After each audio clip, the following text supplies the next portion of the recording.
তোমাকে কতবার বলেছি ছাউনিটা সারাও, ছাউনিটা সারাও। বাবা, মাছ বিক্রি করে আমার জন্য মাংস কিনে এনো কিন্তু।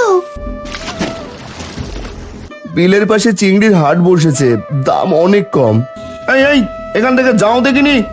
আজ দেখি নদীর পাড়ে তেমন কেউ নেই। এত সুন্দর চিংড়ি রেখে আমার এই পুঁটি মাছ কি কেউ কিনবে? কত বড় বড় চিংড়ি, আমার তো খুব আনন্দ হচ্ছে।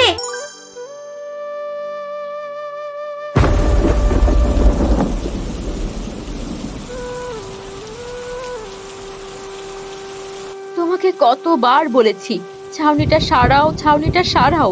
আমার কোনো কথাই তো শোনো না। বোঝো এবার কেমন মজা। মেয়েকে নিয়ে যে কেমন করে এই ভাঙা ঘরে ঘুমাবো, দূর চাই, ভালো লাগে না কিছু। তুমি তো সবই জানো গিন্নি। টানাটানির সংসার আমার। নদীতে জাল ফেলে যে মাছ পাই, সে মাছ বিক্রি করে কোনো রকম সংসারটা চালাই। ভাবছিলাম ঘরটা এবার সারিয়ে নেব, তা তো আর হলো না। যা ছিল সংসারের পেছনেই চলে গেল। হয়েছে হয়েছে, এমন করে আর বলতে হবে না। কিছু টাকা আলাদাভাবে জমিয়ে রাখা লাগে। বিপদ আপদ কারোর বলে আসে না। তোমরা বসো, আমি ভাত এনে দিচ্ছি, দুটো মুখে দাও। বৃষ্টি কম হলে না হয় খাবো, এখনো তো রাত তেমন হয়নি। সারা দিন গাধার মতো কাজ করে এখন রাত জাগতে পারবো না। শরীরটা তেমন ভালো না। আমি খেতে দিচ্ছি, তুমি খেয়ে নাও তাড়াতাড়ি। মা, বাবা, তোমরা প্রতিদিন এমন সাববেজির মতো লড়াই কেন করো বলো দেখি? দুজনে কি ভালোভাবে কথা বলতে পারো না? দেখতেও তো ভালো লাগে। তোকে এত পাকনামি করতে হবে না, খেতে বস।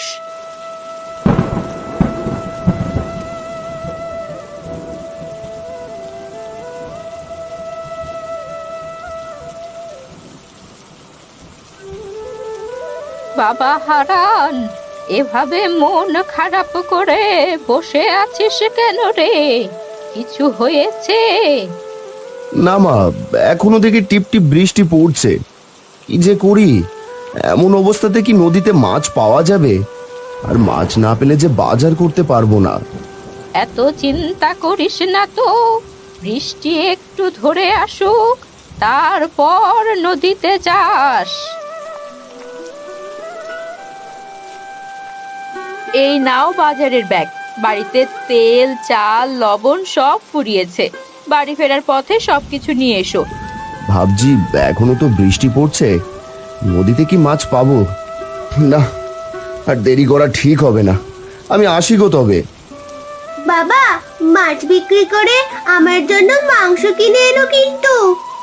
মা আনবো রে, তুই এত বৃষ্টিতে বেরুস না, ঘরে গিয়ে পড়তে বস।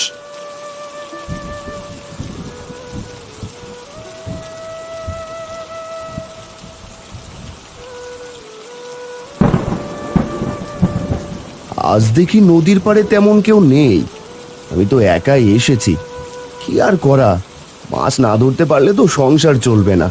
ছোট্ট একটা মেয়ে আছে, মা আছে, তাদেরকে তো আর কষ্ট দিতে পারি না।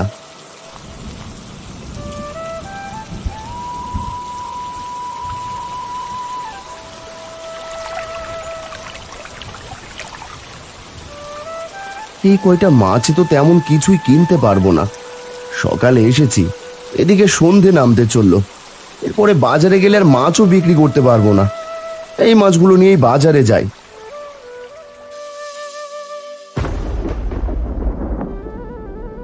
মাছ নেবেন? মাছ, টাটকা টাটকা মাছ, অনেক সুস্বাদু খেতে হবে, টাটকা নদীর মাছ।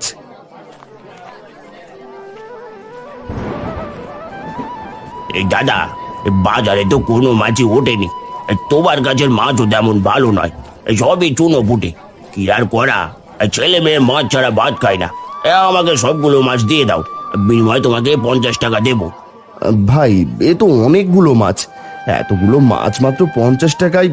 আর কিছু টাকা দিন না। তাহলে থাক, এখন এবার বৃষ্টি নামবে, আমি চলে যাচ্ছি।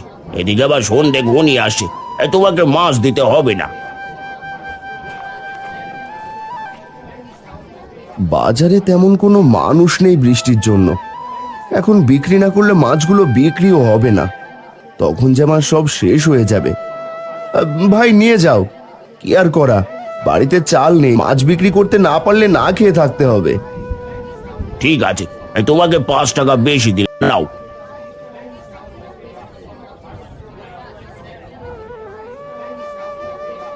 এই 50 টাকা দিয়ে কি আর মাংস কেনা যাবে?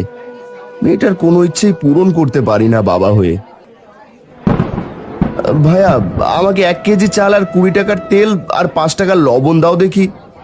এই যে বললি ভাই, 20 টাকার তেল 5 টাকার লবণ হয় নাকি? আমি দিতে পারবো না। ভাইয়া, তাহলে আমাকে কিছু টাকা বাকিতে দেন, কাল দিয়ে দেব। আমি তো রোজ মাছ বিক্রি করতে আসি বাজারে। না না, আমি তোমাকে আর বাকি দিচ্ছি না। ভর সন্ধেবেলায় আমি বাকি জিনিস বিক্রি করি না। আর তুমি তো টাকা শোধ দিতেও পারো না ভাই। অনেক কষ্টে তোমার থেকে পাওনা টাকা নিয়েছি। আমি তোমাকে 20 টাকা তেলই দিচ্ছি।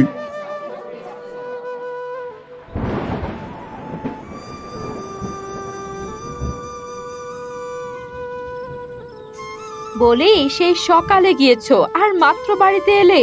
তোমাকে না বলেছিলাম বাজার করতে? মেয়েটা আমার সকাল থেকে না খাওয়া। বাবা, ও বাবা, তোমাকে যে মাংস আনতে বলেছিলাম। আজ সারাদিন টিপটিপ বৃষ্টি পড়ছে, এই জন্য মাছ পাইনি। কাল মাছ পেলে অনেক বাজার করবো মা, তোর জন্য মাংস নিয়ে আসবো রে। মেয়েটাকে তো প্রতিদিন আশা দেখাচ্ছ, কি জানি এই আশা কবে শেষ হবে।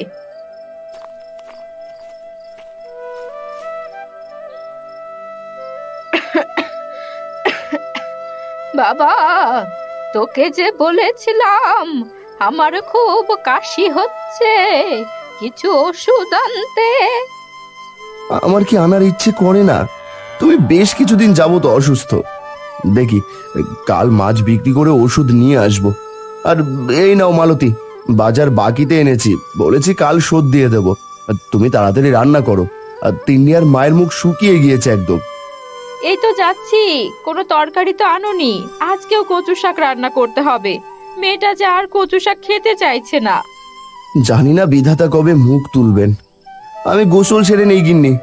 আর তিনি মা, তোর মায়ের কাছে একটু সাহায্য কর দেখি। ঠিক আছে বাবা। মা, আপনি অসুস্থ, বিছানায় শুয়ে থাকুন। তিনি আমার সাথে আয় দেখি, কচু শাকগুলো ভালো করে বেছে দে।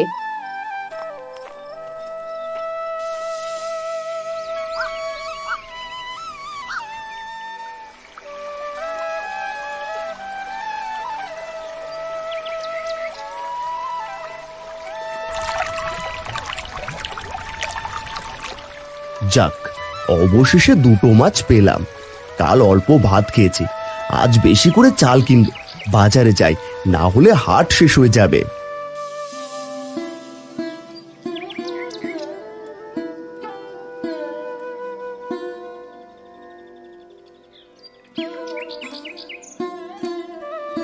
কি দাদা, তুমি মাছ বিক্রি করতে বাজারে এসেছো কেন?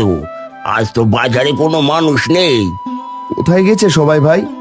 সত্যি তো, হাট একদম ফাঁকা। সবাই তো বিলের পাশে গেছে, ওখানে নাকি চিংড়ির হাট বসেছে। আমিও 2 কেজি চিংড়ি কিনেছি। চিংড়ি মাছ হলে কি আর কোনো মাছ লাগে বলো? কি বলছিস ভাই তুই?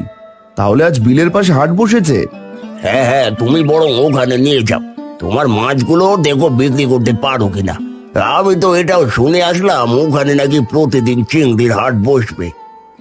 ঠিক আছে ভাই, আমি তাহলে ওখানেই যাই, না হলে আমার মাছগুলো আবার নষ্ট হয়ে যাবে যে। এটা বলে হারান তার মাছগুলো মাথায় নিয়ে হাঁটতে হাঁটতে বিলের ধারে যায়। সেখানে গিয়ে দেখে চিংড়ির হাটে অনেক ভিড়। এত সুন্দর চিংড়ি রেখে আমার এই পুঁটি মাছ কি কেউ কিনবে? একবার বলেই দেখি। মাছ নেবেন? মাছ, টাটকা টাটকা মাছ নেবেন নাকি? ও দাদা, এদিকে আসুন, এদিকে আসুন। বলে ভাই, তোমার কি আক্কেল জ্ঞান কিছুই নেই? চিংড়ি রেখে তোমার এই চুনোপুটি কেউ কিনবে? চিংড়ি মাছের তো অনেক দাম বৌদি, কিন্তু আমার মাছের দাম তো একদম সস্তা। দাম বেশি নয়, মাত্র 70 টাকা। বাড়িতে গিয়ে চিংড়ি দিয়ে নানান রকম রান্না করব। কথাটা তুমি সত্যি বলেছো দিদি। এই ভাই আমাকে 5 কেজি চিংড়ি দেন দেখি। আরে নিন ভাই নিন, যা নেবেন এখান থেকে নিন। এখন থেকে প্রতিদিনই চিংড়ির হাট বসবে এখানে। সবার চিংড়ি বিক্রি হয়ে যাবে, কিন্তু হারানের মাছ কেউ কিনছে না। কেমন করে যে সংসার চালাবো। আমার মাছ যে কেউ কিনলো না, কি আর করা, মাছ নিয়ে বাড়িতে যাই। এ কি বাবা, তুই এতগুলো মাছ নিয়ে বাড়ি ফিরলি যে? আজ কি মাছ বিক্রি হয়নি? মা, আমার সর্বনাশ হয়ে গেছে। বিলের পাশে চিংড়ির হাট বসেছে, দাম অনেক কম, এই জন্য এইসব মাছ কেউ কিনলো না। কি বলছিস বাবা? হতাশ হোস না, বিধাতা সব ঠিক করে দেবেন।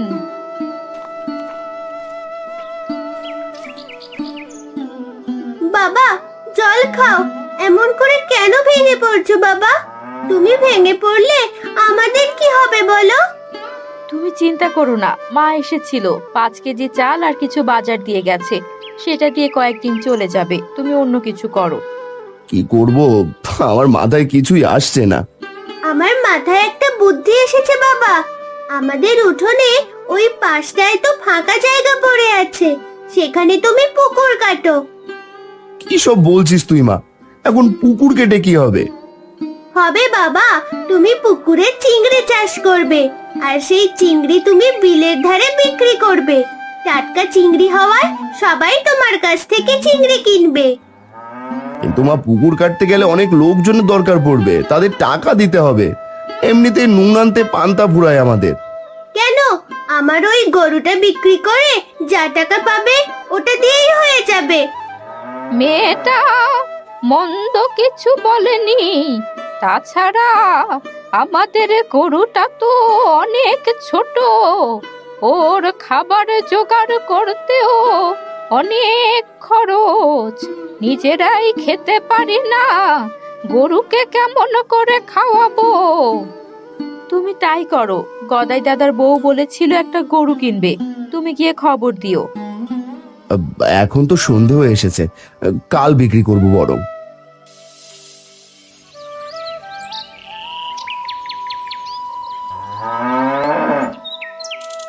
দাদা, গরু তো অনেক ছোট, তোমাকে 5,000 টাকা দিই। কি বলো, এতটুকু গরু 5,000 টাকা? না না, আরো কিছু কম দাও। বৌদি বলেই যখন ফেলেছে, 5,000 টাকায় দাও। তোমরা তো সবই জানো আমাদের অবস্থার কথা। ঠিক আছে দাদা, এই নাও। আমরা আসি।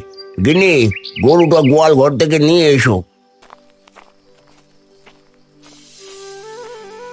তুমি আর দেরি করো না, উঠানের সামনে পুকুর কাটা শুরু করো দেখি। আর যাদের দিয়ে কাজ করবে তাদের খবর দাও, সকাল সকাল না গেলে সবাই কাজে চলে যাবে। আচ্ছা, কোদালটা দাও, তবে দেরি করা ঠিক হবে না। আমি কিছু লোক নিয়ে আসছি। আমার যে কি খুশি লাগছে, আমাদের পুকুর হবে, পুকুরে বড় বড় চিংড়ি চাষ হবে। এদিকে হারান কয়েকজন লোক দিয়ে দিনের পর দিন পরিশ্রম করে পুকুর খনন করতে সফল হয়। বিধাতা, এবার যেন বউ বাচ্চার মুখে হাসি ফোটাতে পারি। গিন্নি, আমাদের ভ্যান গাড়িটা আনো দেখি, আজই যাবো চিংড়ির পোনা নিয়ে আসতে।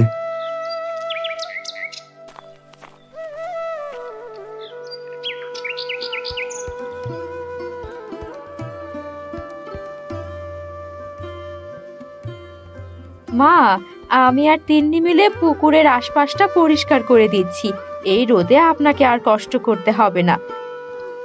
এখন যদি একটু বৃষ্টি হতো তবে খুব ভালো হতো, পুকুরে আরো জলে ভরে যেত। ওই দেখ রে দিদি ভাই, তুই বলতে না বলতেই আকাশ কেমন মেঘে ঢেকে যাচ্ছে। বৃষ্টি এলো বলে পুকুর এবার জলে ভরে যাবে। বৌমা, ঘরে চলো এবার। ভালো জাতে চিংড়ি দেবেন, আমি কিন্তু চাষ করব। অনেক ভালো জাত বাবা, দেখবে এই বুড়ো বাবুর কথা তোমার মনে পড়বে। আমি তোমাকে কিছু খাদ্য দিচ্ছি, কয়েকদিনের ভেতর দেখবে তোমার চিংড়ি বড় হয়ে গিয়েছে। ঠিক আছে চাচা, তাই করুন। বৃষ্টি শুরু হয়েছে, আমাকে এবার ভিজতে ভিজতে বাড়িতে যেতে হবে। বাবা বেচবে কেন? আমি একটা ছাতা।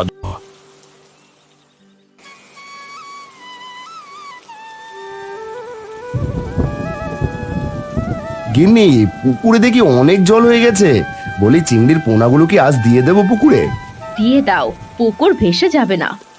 ঘর থেকে একটা তোয়ালে মাথায় বের হয়ে এসো, পোনাগুলো ছেড়ে দিয়ে আসি। তিন্নিমা, তুইও আয় দেখি।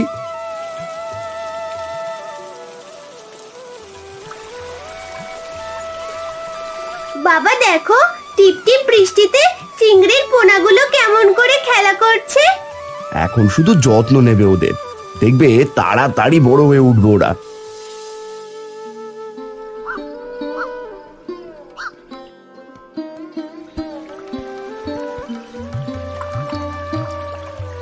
বাবা, কত বড় বড় চিংড়ি! আমার তো খুব আনন্দ হচ্ছে। এই 2 মাসে চিংড়ি মাছ যে এত বড় হবে ভাবতেই পারিনি। ওগো, শুনলাম মিলের ধারে এখন তেমন চিংড়ির হাট বসছে না। এখন চিংড়ির অনেক দাম, বুঝতে পারলে গিন্নি, এই জন্য চিংড়ির হাট কমে গেছে। আমার তো পুকুরে অনেক চিংড়ি, কিছু চিংড়ি তো অনেক বাচ্চাও দিয়েছে। আমি কম দামে চিংড়ি বিক্রি করব, যাতে গরিবরাও কিনে খেতে পারে। আমি আবার বিলের ধারে চিংড়ির হাট বসাবো। তোর মন অনেক ভালো, দেখবি তুই খুব বড় হবি বাবা। দোয়া করো মা, এই মাছ যদি সব বিক্রি করতে পারি তাহলে আমাদের সব অভাব চলে যাবে। মাছ নেবেন? মাছ, চিংড়ি মাছ মাত্র 40 টাকা করে, টাটকা পুকুরের চিংড়ি মাছ।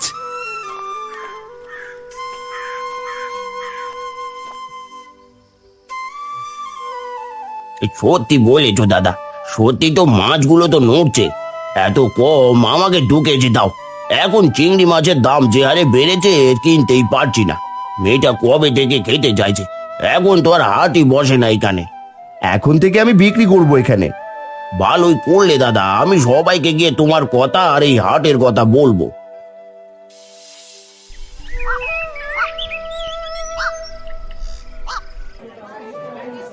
ভাই, শুনলাম তুমি কম দামে টাটকা চিংড়ি বিক্রি করছো, আমাকেও দাও দেখি 2 কেজি। তোমার জন্য আবার মনে হচ্ছে চিংড়ি মাছ খেতে পারবো। প্রথমে সবাই কম দাম রাখছিল, এই এখন দাম দ্বিগুণ বাড়িয়েছে। আমি দাম বাড়াবো না, আমার নিজের পুকুরের চিংড়ি। বলি, আমাদের চিংড়ি তো আর বিক্রি হবে না। এই কম দামে বিক্রি করলেও যে লস খেতে হবে।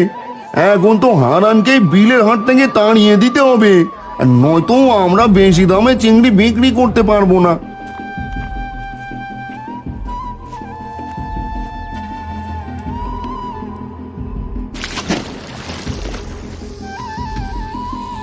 এই এই, এখান থেকে যাও দেখিনি, তুমি আমার ব্যবসা নষ্ট করতে এসেছো। হায় হায় হায় হায়, এটা তুমি কি করলে ভাই?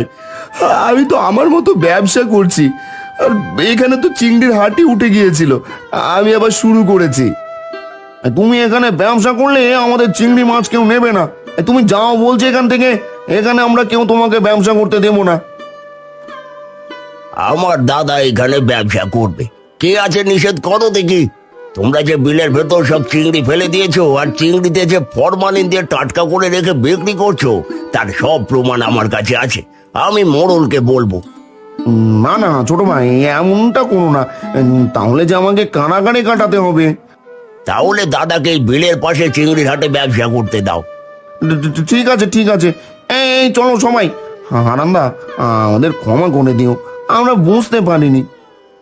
আরে আমি কিছু মনে করিনি, প্রয়োজন পড়লে আমার কাছ থেকে মাছ কিনে নিয়ে তোমরাও ব্যবসা করতে পারো, তাহলে সবাই একদমে চিংড়ি বিক্রি করতে পারবো। তুমি খুব ভালো ভাই, এখন থেকে তোমার কাছ থেকে চিংড়ি কিনে আমরা সবাই একদমে এই চিংড়ির হাটে বিক্রি করব। দাদা, তোমার মতো মানুষ সত্যি পাওয়া যায় না, দেখবে তোমার কখনো অভাব হবে না। তাহলে কালই সকলে তোমার পুকুর থেকে টাটকা চিংড়ি কিনে নিয়ে আসবো। তবে বেশি লাভ কিন্তু করতে পারবে না, যাতে সকল গরিবরাও খেতে পারে। ঠিক আছে, আমাদের মনে থাকবে গো দাদা। এরপর যে যার মতো চলে যায়। চিংড়ি ব্যবসায়ীরা চিংড়ি কিনে আনে হারানের কাছ থেকে অল্প দামে। এরপর 2-5 টাকা লাভে তারা চিংড়ি বিক্রি করে। সবাই মিলেমিশে বিলের পাশে চিংড়ির হাটে ব্যবসা করে। এদিকে হারানের অভাবও চলে যায় চিংড়ির ব্যবসা করে। বাবা, এবার আমাদের বাড়িটা ঠিক করো না গো, বৃষ্টিতে যে পানি পড়ে ফুটো দিয়ে। কাল থেকে ঘরের কাছে হাত দেবো তিন্নি মা। ও মা, এই নাও, তোমার একেবারে 2 মাসের ওষুধ নিয়ে এসেছি। খুব সুন্দর হয়েছে। তুই অনেক সৎ ও পরিশ্রমী। সত্যি গো, কত অজান্তেই তোমার সাথে রাগ করে কথা বলেছি। তুমি কিছু মনে করো না গো। তুমি কাকে কি বলছো মা? আমার বাবা মন খারাপ করে থাকবে এমন মানুষই না। আমার বাবা আমার হিরো, তাই না বাবা? পাগলি মেয়ে আমার।